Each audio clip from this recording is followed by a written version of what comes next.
Magandang araw mga katokers, mga katoshis, mga katokis. Welcome na naman po sa isang panibagong vlog dito sa Talking Toshi TV.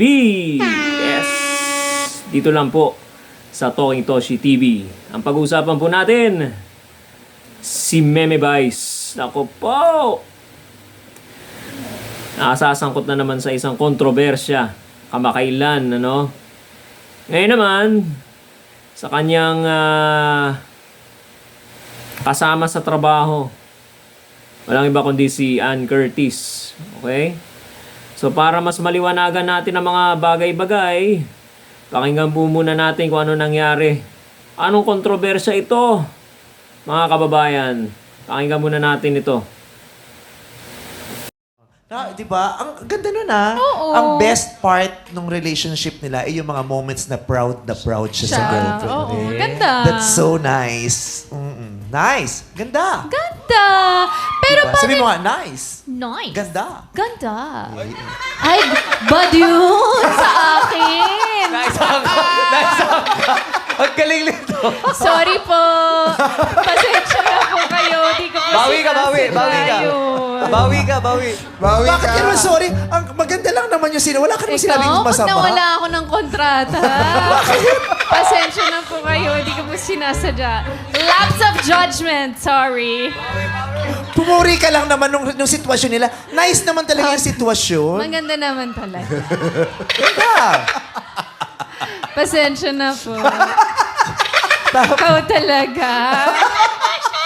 Tuwang-tuwa. Ayan po ang nangyari kamakailan sa programang noontime show na It's Showtime.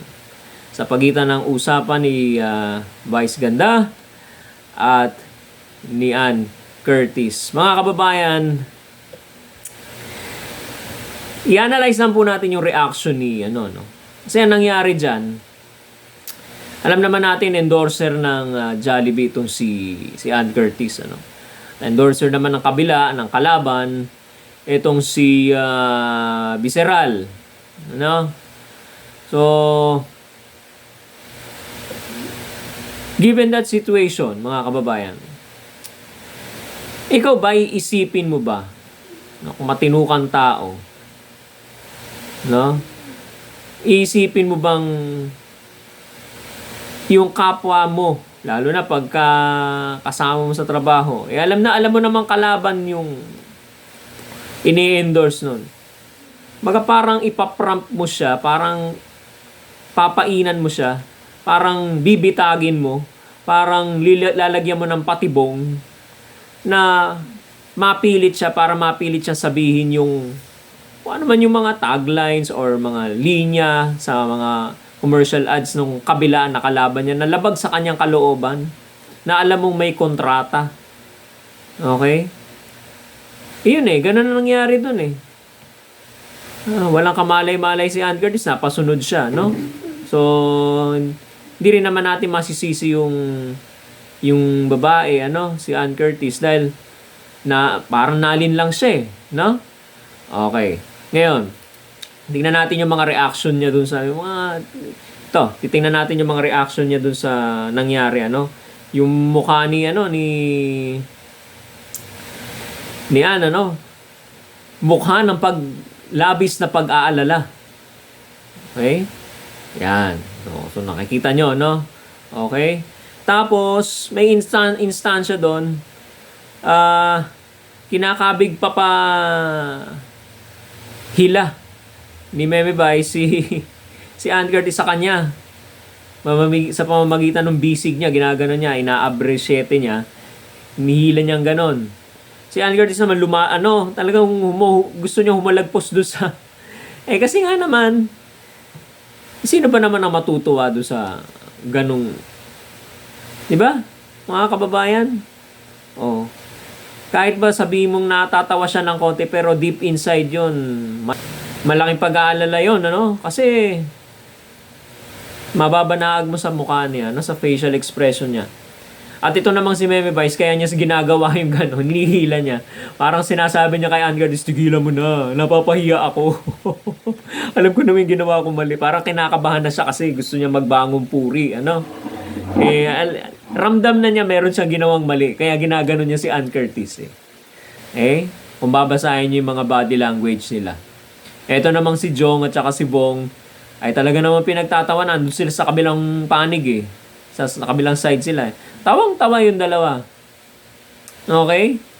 Hindi ko alam dito sa mga to bakit nila pinagtatawanan yung nangyari dun kay Ann Curtis, ano? Tuwan-tuwa sila, naisahan ni Vice si Ann. Okay? At yung bandang huli, ako talagang hindi ko alam kung bakit ganun ang sinabi niya. Pinangatwiranan pa yung sitwasyon. Okay? Sabi niya doon, pinuri mo lang naman yung sitwasyon, maganda naman talaga yun. Woo! Nagkamali ka na kasi, kaya gano'n, nagbabangong puri ka. Okay? Isinisiksik mo sa isipan ng tao na ang sinabi ni Ann Curtis hindi tungkol doon sa commercial mo, sa commercial ng McDo, kundi doon sa sitwasyon. Well, in fact, kaya mo nga siya prenump, kaya mo nga siya ipinersuade, parang pinainan mo siya. Dahil yun nga yung linyahan mo doon sa McDo, sa commercial mo. Kasi kung anong intention mo? Kasi kung wala ka namang intention na painan siya or ipasabi sa kanya yung linya ng McDo, hindi mo gagawin yun Okay? Punta tayo sa mga punto na gusto nating erase dito, no? Okay. Vice Ganda should know better. Bakit? Siya mismo merong kontrata sa McDo at alam niya kung ano yung mga bawal at saka yung mga pwede, no? Mga do's and don'ts doon sa nakapalaw. More or less, pareho lang halos yan, sigurado ako. Endorser or endorsement ng isang produkto, ang format niya ng mga contents niyan halos pareho lang. At isa sa mga merong similarity na content sa kontrata is yung mabanggit mo yung tagline or linyahan sa isang commercial ad. Kung baliktarin natin kaya ang sitwasyon, ganunin ka ni Ann Curtis. Matuwa ka kaya? Magagalit ka sigurado kung babalikan ka niya at sa'yo gawin yun. Hindi ka kaya rin maningil kung sakaling bigyan ka ng penalty ng McDo. Okay? So you should know better. Alam nyo pareho yan kasi kayo, endorsers kayo may pinirmahan kayong kontrata dyan. Alam mong bawal na magbanggit ng tagline or anumang linyahan doon sa commercial ads ng kalaban kung ikaw ay nag-endorse nung kabila. Bakit mo pinilit si Ann Curtis na gawin yun? Ano yun? For the sake of patawa lang? Diba? Mga kababayan, hindi ko alam kung bakit niya ginawa yun. No? For the sake of patawa lang or ano bang intention mo doon? Gusto mo bang pahiyain si Ann Curtis? No? Katrabaho mo yan. Take note. Huy. Okay? Yan, kailangan na respeto sa co-workers mo, co-employees mo. Okay? Kahit ba matagal na kayo dyan, 14, 15 years na kayo dyan, at sanay na kayo sa bardagulan ng isa't isa, kailangan meron pa ring respeto. Kasi bakit? Minsan, hindi mo alam kung ano yung, no? Kung magbibiro ka sa kanya, hindi mo alam kung anong mindset niyan Kaya may pinagdadaanan ba yan? Or nasa mood ba makipagbiruan sa'yo? Okay? So, tatansyahin mo rin, no? Buti sana kung private ninyo ginawa yan, okay lang. Pero kahit private, well, depende sa tatanggap, ano? Nasa TV kayo. Uy, malalaman ng buong mundo na mga nanonood sa inyo, lalo ng mga top bosses or mga top management ng mga ine-endorse ninyo ni Ann Curtis, malalaman ganyan ang nangyari. Ay, naku. Sabihin mo yung although wala naman sigurong kaya nga nag-apologize agad to si Ann Curtis, ano? Kasi hindi naman niya sinasadya yon. Itinulak siya nung kasama niya sa trabaho. Kaya, know where and where to crack your jokes. No? Lalo na nasa TV kayo. Okay? Siguro kaya siguro malakas ang loob ni Meme Vice nang sabihin yon at i-prompt kay Ann Curtis yun. Kasi marami naman akong pera, mayaman ako. Kaya kung sagutin yung penalty mo kung bibigyan ka man ng parusa or monetary penalty. Ganun ba katwiran doon? Kung marami kang pera, kaya mong bayaran at kaya mong bayaran yung penalty, ganun na yun.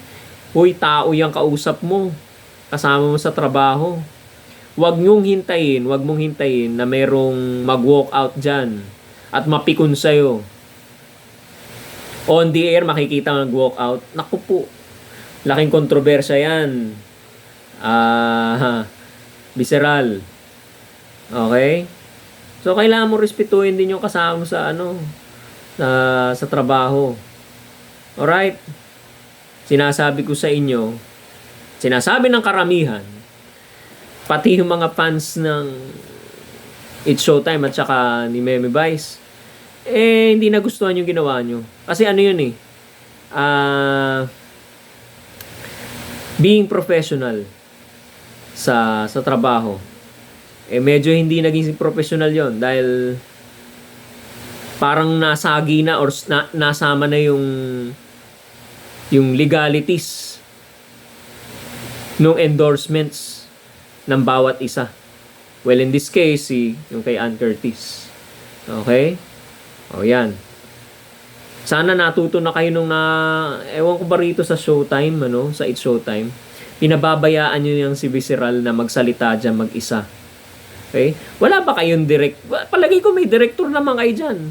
Okay? Wala ba namamahala na mas mataas sa mga talents kaysa dyan parang okay? Kitang-kita dyan kung papaanong maging bossy, mag-drive etong si Meme Vice dyan sa show na yan. Na kahit anong sabihin niya, doon sa co-host niya, sa audience, okay? Doon sa kausap niya, doon sa contestant, magpakawala siya ng kung ano-ano mang salita dyan, okay lang. Okay, kasi hindi sinisita. Kaya nawiwili. No? Tuloy-tuloy lang ang ligaya, makapagpatawa lang. Pwede naman magpatawa na hindi ganyan aralin nyo yun. Yun, aralin nyo yun. No? Biruin mo. Hindi natin alam kung ano magiging sigurado meron niyang may reprimand na ika nga, Ewan ko kung may monetary value na yon, yung penalty or baka warning or ano man. Well, hindi natin alam kung isa sa publiko ng Jollibee yung kanilang magiging action sa nagawa. Hindi ko masabing ginawa nagawa. No? Hindi naman sinasadya. Nagawa ni Ann Curtis. Dahil siya tinulak ng isa sa mga co-host niya. Okay? Katulad sa mga bata rin, maalala ko na naman yung aking iblinag dati. Kahit ko po kayong panoorin yun. No? Biruin mo, mga bata, parang nagliligawan na. Okay? Ilalagay ko po dyan sa screen yung thumbnail para masubaybayan ninyo. No? Binag ko na po yan Eto na naman. Okay? Sana matuto na tayo sa nakaraan, mga nandyan sa Showtime, It's Showtime. Okay? Bagamat yan, internal yan, hindi naman ikasususpindi nyo ulit sa MTRCB. Kahit na. Okay? Be professional as you can be. Okay? Maging professional kayo hanggat maaari, hanggat makakaya ninyo. Okay yung pagbibiro, pero dapat nasa lugar. Lalo na yun, nasa TV. Iisipin mo muna kung yan pakakawalan mo o hindi. Mapa-audience yan, katrabaho, sa staff, Okay? Lahat. Iisipin mo muna. Ayan. So, ano opinion dito ninyo mga kababayan dito sa nangyari na to? Sa pangyayaring ito? Lagay nyo lang po sa comment section sa baba. Ay, sulat lang po ninyo ang mga saloobin ninyo. Wag na wag po ninyo kakalimutan mga kababayan na mag-subscribe at i-like ang video na to. Pa-subscribe na lang po mga kababayan. Talking Toshi TV at sa Facebook account po natin. Nandyan na po yung link natin sa About. Pakitingnan na lang po doon sa About section natin. Nandyan na po yung link sa Facebook account natin, sa Facebook page, Talking Toshi TV rin po. Maraming salamat po sa pagsubaybay at panonood ng ating vlog ngayong araw na ito. Hanggang sa muli po. Paalam po. Ingat po tayong lahat.